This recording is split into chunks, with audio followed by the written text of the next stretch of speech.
Hello students, आज के video में मैं आप लोगों को एक्सप्लेन करूंगा दैट इज एक्सरसाइज 7.1 का क्वेश्चन नंबर 16। हम लोग क्लास 12 मैथ्स का चैप्टर 7 कर रहे थे दैट इज इंटीग्रल।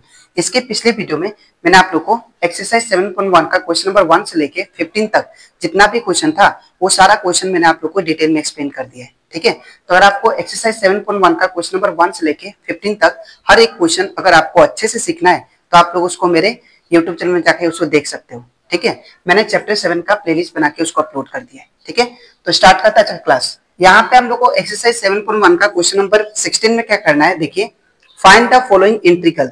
तो ये जो क्वेश्चन नंबर 16 और 17 है इन दोनों का हमें क्या करना है, दैट इज इंटीग्रेशन करना है। ठीक है, तो कैसे करेंगे ध्यान से देखिए। सबसे पहले हम लोग इसको लेट आई एज्यूम कर लेते हैं, आई दैट इज इंटीग्रेशन। ठीक है, तो इंटीग्रेशन ऑफ किसका करना हमें 2x minus 3 cos x plus e to the power x dx।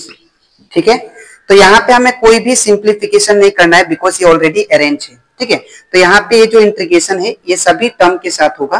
That is सबसे पहले इंटीग्रेशन ऑफ क्या लिखेंगे, दैट इज 2x dx, फिर माइनस इंटीग्रेशन ऑफ फिर 3 cos x dx, फिर plus integration of e to the power x dx। ठीक है, अब इतना करने के बाद i इक्वल टू, यहाँ पे देखिए क्या कांस्टेंट है, 2 कांस्टेंट है। तो 2 अगर कांस्टेंट है तो इसको मैं बाहर निकाल लेता हूं, तो 2 इंटीग्रेशन ऑफ क्या हो जाएगा x dx। ठीक है, फिर माइनस यहाँ पे कांस्टेंट क्या है, दैट इज 3, तो 3 कांस्टेंट है तो इसको बाहर निकाल लेते हैं, तो 3 integration of cos x dx, फिर प्लस, तो इसमें तो कोई कांस्टेंट है ये हमारा सेम रहेगा e to the power x dx। ठीक है, तो यहाँ पे i इज इक्वल टू क्या आ जाएगा 2। अब यहाँ पे मैंने आपको बताया था कि कोई भी वेरिएबल का इंटीग्रेशन करते हो तो उसका पावर 1 ऐड हो जाता है। ठीक है, तो यहाँ पे कुछ नहीं मतलब पावर 1 है, तो इसका इंटीग्रेशन क्या हो जाएगा, that is x square by नीचे 2। ठीक है, और यहाँ पे माइनस का माइनस सेम, 3 का 3।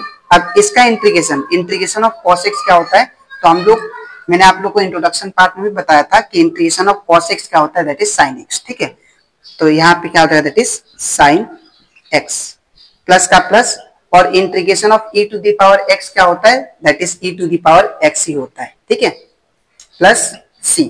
अब यहाँ पे c क्या है, दैट इज इंटीग्रेशन कांस्टेंट। ठीक है, अब इतना करने के बाद अब क्या होगा, देखिए यहाँ पे 2 से 2 कैंसिल हो जाएगा, तो यहाँ पे मेरे पास क्या बचा, i equal to that is x square minus 3 sine x plus e to the power x plus c। ठीक है, तो ये कंप्लीट हो जाता हमारा दैट इज एक्सरसाइज 7.1 का क्वेश्चन नंबर 16। ठीक है, अब हम लोग करते हैं दैट इज क्वेश्चन नंबर 17। तो क्वेश्चन नंबर 17 भी हम लोग सेम करेंगे। सबसे पहले लेट i इक्वल टू क्या होगा, integration of 2x square minus 3 sine x plus 5 root x dx। ठीक है, तो अब इतना करने के बाद अब इसको भी हम लोग क्या करेंगे, सेम करेंगे जैसे हम लोग क्वेश्चन नंबर 16 किए थे। तो यहाँ पे भी ऑलरेडी सिंप्लीफाई है, इसको डायरेक्ट इंटीग्रेशन करते हैं। ठीक है, तो यहाँ पे क्या होगा, that is i is equal to, ये इंटीग्रेशन सभी टर्म के साथ होगा, integration of 2x square minus यहाँ पे dx भी होगा, फिर माइनस का माइनस, फिर इंटीग्रेशन क्या होगा 3 साइन x dx, फिर प्लस, फिर इंटीग्रेशन किसका 5 रूट x dx का। ठीक है, अब इतना करने के बाद फिर यहाँ पे अगर आप लोग ध्यान से देखो तो यहाँ पे कांस्टेंट कौन सा है, 2 कांस्टेंट है, तो इसको बाहर निकाल लेते हैं, तो 2 इंटीग्रेशन ऑफ क्या होगा x स्क्वायर dx, फिर माइनस का माइनस, यहाँ पे कांस्टेंट क्या है, दैट इज 3 है, तो 3 बाहर आ जाएगा, तो इंटीग्रेशन ऑफ क्या होगा, दैट इज साइन x और dx, फिर प्लस। अब यहाँ पे इन दोनों में से कांस्टेंट क्या है, तो इन दोनों में से कांस्टेंट 5 है, तो 5 को हम लोग बाहर निकाल लेते हैं, तो 5 इंटीग्रेशन ऑफ क्या होगा, that is root x dx।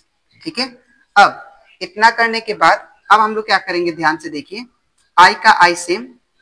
अब यहाँ पे जब इसका इंटीग्रेशन करेंगे तो यहाँ पे इंटीग्रेशन करने से पहले हम लोग क्या करेंगे, ये जो x है x को हम लोग पावर के फॉर्म में लिख लेते हैं। ठीक है, ताकि हम लोग को इंटीग्रेशन करने में आसानी हो, तो इसको हम लोग सेम लिखेंगे एक्स स्क्वायर dx, फिर minus 3 integration of sine x dx, फिर प्लस 5 इंटीग्रेशन ऑफ, अब ये रूट x को हम लोग क्या लिख सकते हैं, x टू द पावर 1/2, तो यहाँ पे क्या होगा x to the power 1/2 dx।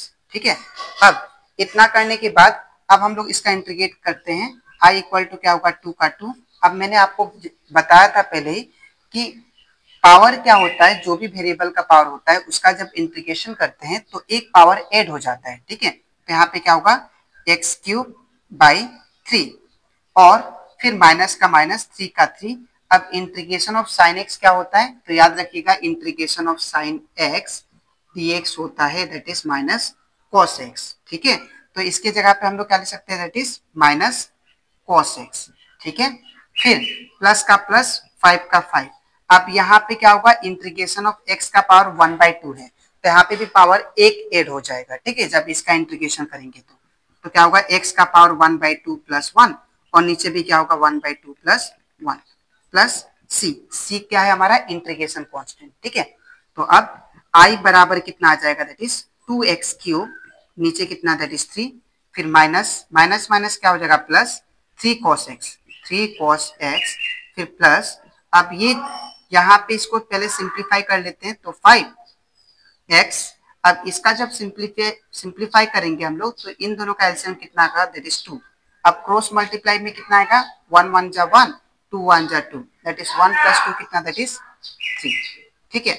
और ऊपर जो पावर है नीचे भी सेम पावर प्लस c, ठीक है।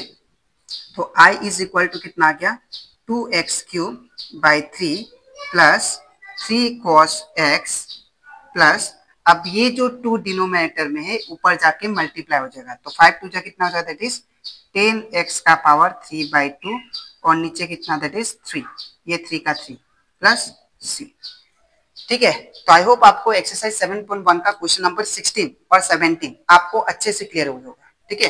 तो अब इसके नेक्स्ट वीडियो में मैं आप लोगों को एक्सप्लेन करूंगा दैट इज एक्सरसाइज 7.1 का क्वेश्चन नंबर 18, ठीक है। तो आज के लिए इतना ही, मिलते हैं नेक्स्ट वीडियो में। Thank you.